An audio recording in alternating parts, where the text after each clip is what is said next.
Hey, how's it going, guys? My name is Jackiefish, and welcome back to some more Total War Rise of Mordor. Joining me today on this glorious battlefield is my arch nemesis, Pixelated Apollo. Hey, good to be here. Excited for this 2v2. Yeah, last time we did some siege battles, which were a hell of a lot of fun, so we thought today we'd dive in and take a look at this ongoing field battle that is hopefully going to shake up how things are going in the world, because not only do we have Gondor and the elves coming together, a classic alliance, we also have the men of Dale who have been brought into the corruption of the Easterlings. So yeah, two sides you don't really get to see too often, but are two very strong forces nonetheless. Yeah, it looks like the Easterlings paid them off or maybe conquered them and now are just, using them for their world conquest. I don't know what's going on, but yeah, it should be a lot of fun to see how this one plays out. Yeah, I mean, the Dales are no pushover. The Dalians are no pushover. They bring some pretty hefty... Dalians? Yeah, something along those lines. So Barding some of the best units in the game. But quickly, before this battle does start, I'll go ahead and take a look at the Gondorians. So on their extreme left flank, we do have 2 units of Gondorian cavalry. Again, just pretty standard units that can kind of go toe-to-toe with almost anything of their class. Another 2 just behind that as well. So they're really stacking up this left flank with horses. On their front line, we have 4 units of archers, 2 of the cheaper Blackroot Vale archers, so men from the, I guess, the fifths of Gondor. And then in the center, we have the standardized Gondorian archers, the glorious-looking men of the Great White City. Behind that, we have, I think, 4 units of Gondorian sword infantry, 5 units of Gondorian sword infantry. The flanks, we have the Prince's Coast Guard, which is going to be, really there to able and just kind of really push the advantage in their favor when it comes to the cavalry fights. We have the general, who is a little guard back there. And then over on the other side, the elves. The elves have a fairly small roster, but hopefully getting more in the future. We have Noldrin Nobles, that really elite pike unit. However, they're going a bit too close to that archer barding unit, so that's going to be pretty scary for them. We also have a line of Noldrin swordsmen, some archers back there, and also a couple units of cavalry as well. So do you want to really quickly run over the other side? I'll go super fast because I know this is about to start. So on Dale, on the far flank, they've got their Dale Cav. They got some merchant escorts. So yeah, really cool units there. In the front, they've got some pikemen, it looks, the Lake Town Guards. So they're both kind of setting up similar to the elves with their pike-like units in the front. Then we got some archers, the Bardings, very good archer unit. And then in the back, we've got some shipmen who just got off their ships, ready to fight some enemies. And then he's got the Vinland Guards in the back for his general. And there we go, shots have been fired, and they are... they're shooting at each other. On the other side, we got the Easterlings. In the front, we've got the Luke Rim Archers. I never know how to pronounce the Easterling names. Then moving past them, we've got some Macemen. Very cool, very awesome unit. And then we also have, it looks like a halberd. Yeah, the halberdiers as infantry. He also, in the far back, he's got some Varig warriors, which are awesome looking. And then finally, he has his cav, his general, and the Varig Lancers, which are really cool. There you have it. Pretty stacked armies. We've already got a cavalry yeah. Of the battlefield. The elves charging in against the merchant escort, which I imagine are not being paid enough to fight against these elite horses. Ooh. And some arrows coming in from Gondor. They're just shooting into the blob. Yeah, they really do not want to be doing that, because every elf that goes down is extremely valuable compared to these merchant escorts, who are definitely the cheaper unit engaged here. But luckily, they've taken a page out of the Alexander book. They've engaged with cavalry, pulled in infantry, and then retreated that cavalry out to give them that better advantage. So it's always nice to see the cavalry moving all the way around. I wonder if this cavalry is going to go in for maybe one of the general units. I don't think they want to waste it, maybe. Well, yeah, look at this is a risky move. The elves have sent up their general in the front. Oh my god, what the hell is he doing? He's a warrior general. That cav is coming to save him, but they're not going to be able to achieve that. And look at that. Oh my god. Oh! They're pulling out again. I don't know why they didn't commit to that. I guess it is the Eastling general, but I would have committed to just hammering that Noldrin Noble unit. Yeah. That's the general. You take him out, you're looking pretty good. And This again, is they are elves though, so it's not like crazy that, you know, your unit still probably wouldn't rout immediately anyway. So it's not like the end of the world if your general dies as the elves compared to like. That's Mordor. true. Still. And then look at what on the other side of the Elven army. We've got some cav engagements. Dale charging in their cav against a stationary, Elven cav unit, and it's getting wild over here. And meanwhile, on the other side, it's pretty calm. Yeah, they're kind of almost just like waiting to see what happens. Neither side wanting to overcommit to this battle. I mean, realistically, I always love it when people take advantage of these battles. If, you know, the Eastlings were just to quickly shift their entire army and hit the elves in the back, that would be so huge right now. Because by the time the Gondor would be able to react, you know, they would already be engaged in that fight. And you're seeing some Gondorian cavalry being shifted over from that left flank to actually reinforce the elves on this side, realizing that this is obviously a pretty crucial battle to actually go ahead and win. So 2 units are being sent over. They could either go through that gap that's being created between the 2 armies, or actually move over if the elves do need that help. But as we're seeing, the Elven cavalry is actually performing extremely well, you know, completely outclassing the horses from Dale. Yeah, that's the thing about the elves. They're definitely more quality over quantity. But yeah, you're right. If I was the Easterlings, I would have been sending over units yesterday. Like, this is just prime opportunity to harass the elves and support your teammate. And you know, one of the big mistakes I think the Elven player is falling into right now is, you know, he's kind of playing into the Dalian army line of all these archers. Like, these Bardings are extremely expensive units, and the elves don't really have many units that do have shields to protect them. So right now, Dalians are just being able to get all these shots off on pretty exposed infantry. Yeah. I mean, but you can see the quality shining through in the center. They basically cleared up a lot of the enemy lines in the center. Oh, and look at that Gondorian cavalry that tried to make it through, tried to get the bane of the steppe, and unfortunately did not quite make it. The Varg Lancers protect the flank. Yeah, intercepting that, protecting that wounded general as best as they could. And again, the Barding's able just to continue to get more and more volleys off to help out in this fight. Right now it's looking pretty good. I mean, as I said, that right flank with the reinforcements of Gondor, that cavalry turning up has really helped them out. But I mean, so far it's looking pretty good for the elves, I would say. They've managed to really dive deep into the enemy lines. Yeah, this is a problem. If you're the Easterlings, you got to either attack Gondor now or send more over to help Dale, because he's going to get a 2 versus 1 very soon. That's exactly what they're doing, though. The cavalry has now engaged. The Lancers engaging against the Gondorian cavalry. That battle has kicked off on that flank. I mean, you need to be careful, because the Lancers are much more of like a shot cavalry unit. You know, they're heavy spear cav, whereas the Gondorian cavalry can definitely do a lot more in that melee combat. So unless reinforcements arrive, they're going to be up against it. Yeah. However, as I say that, you can see the axes actually arriving just in time. Oh, they got to get in there. There they go. Gondor calls it quits. Yeah, there's no way they will be able to win that. The infantry just being able to make it there just in time.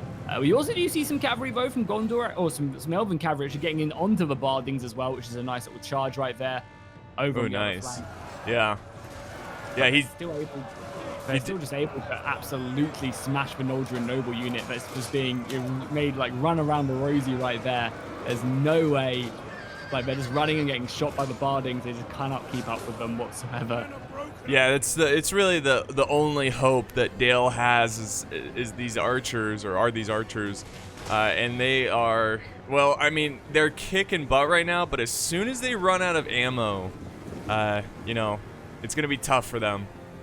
But look at, they've kind of look at did they push back the Elven infantry pretty much? I mean, well, there wasn't really that much Elven infantry to begin with, honestly. There was a couple units of them Noldrian nobles, which are very low now. The archers have done their job, and then a couple units of shock infantry.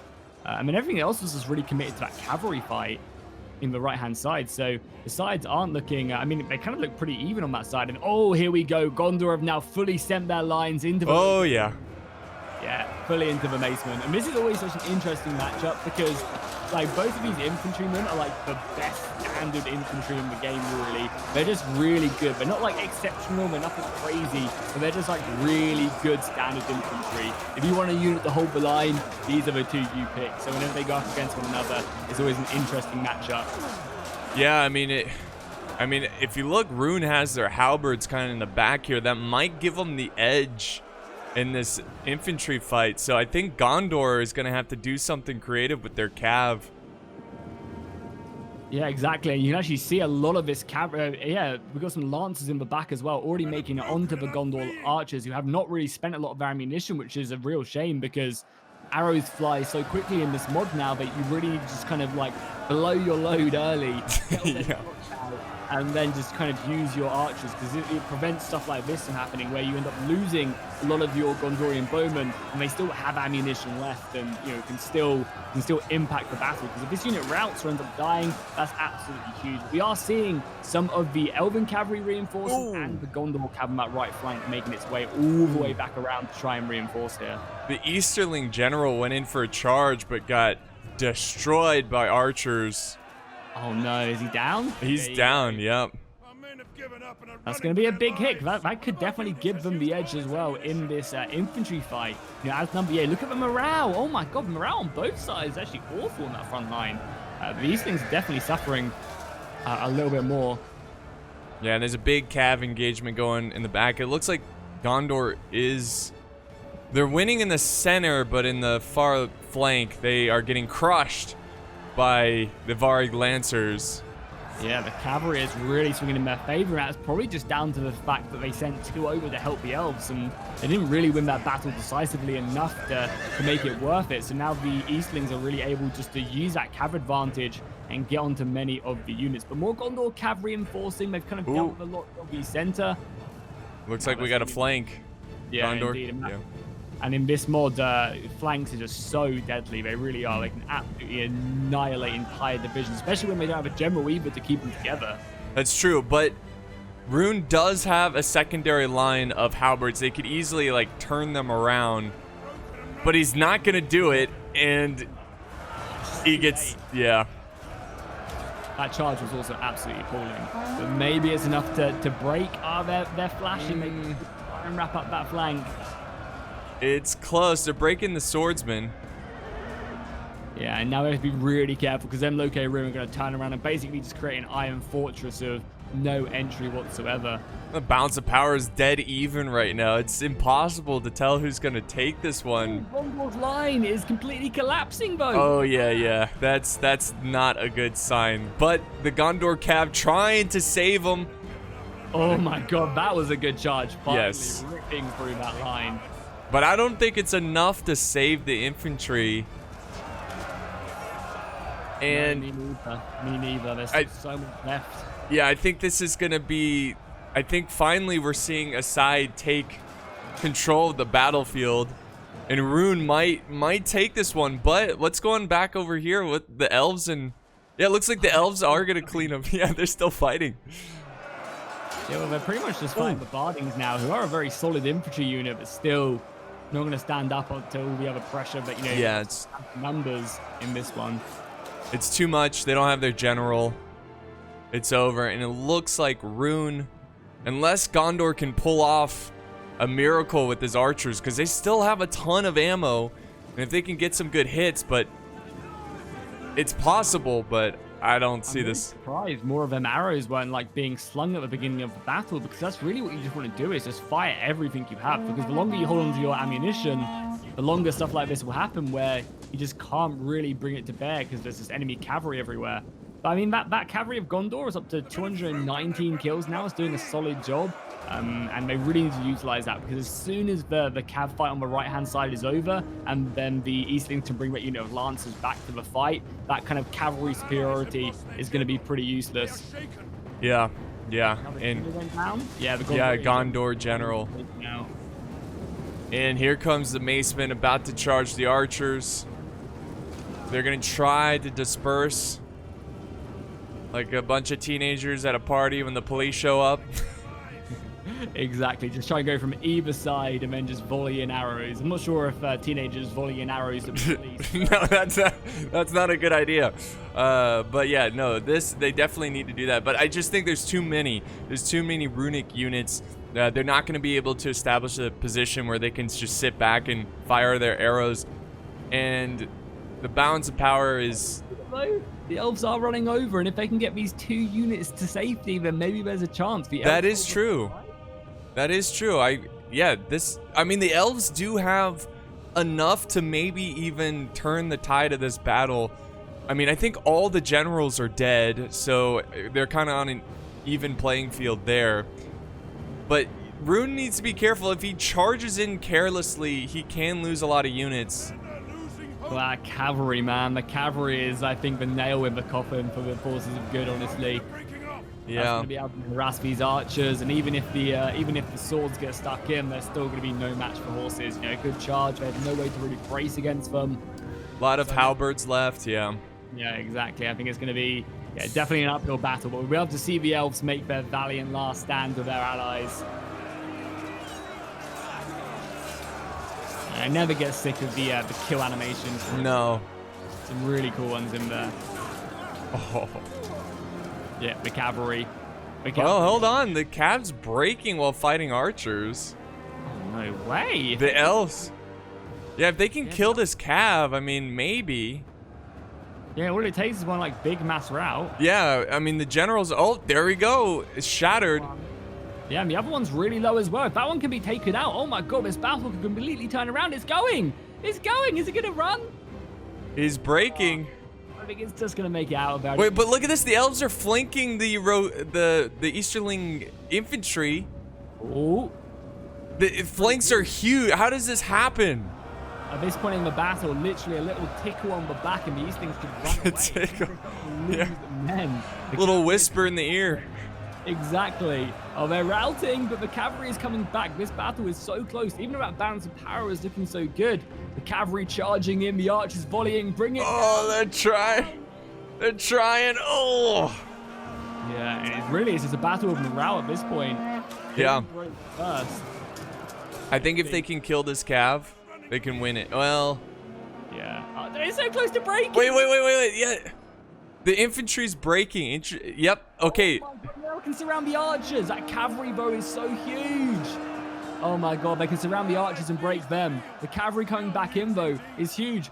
Oh my god. They're trying. That. Oh, and the cavalry got stuck on its own units. It's going to completely dissipate the charge. Yes. Oh, but the archers are breaking. Oh, can the elves do this? The elves... Yeah, they're breaking the runic archers. The halberds coming in. That's going to be huge. If that cavalry goes down, the battle is over. Oh, they're breaking. They're breaking. So close. They just need to... Oh my god, that's the fourth time now the Lancers have so almost fled the battlefield. The elven morale is really good as well. Look at that. It's cav charge is going to be painful. Ooh. Cav charge. Oh, they got it. But look at they... Oh, they did. The morale's going. The halberds reforming. This is awful for Oh, wait. The elves are breaking. The archers are finally breaking. The cav's gone, though. The cav's gone. Oh, the cav's gone? It's down to pretty much 2 units here. Oh my god, they need to pull out their units and just hit these guys from 2 sides. It's literally the only way. Yep, that's what they're doing. That's what they're doing. I think the elven morale has this. Like, I mean, the halberds can probably form square if they're smart about it. I think these halberd units can form a square, and if that is the case, and they just win. Oh my god. This is so close. Yeah, no, there we go. Can't form a square. He's charging the back of them, the side they're not paying attention to. And then I'm sure the other one's going to charge in soon. Oh my god. As soon as they turn, and that's it. That's the battle, surely.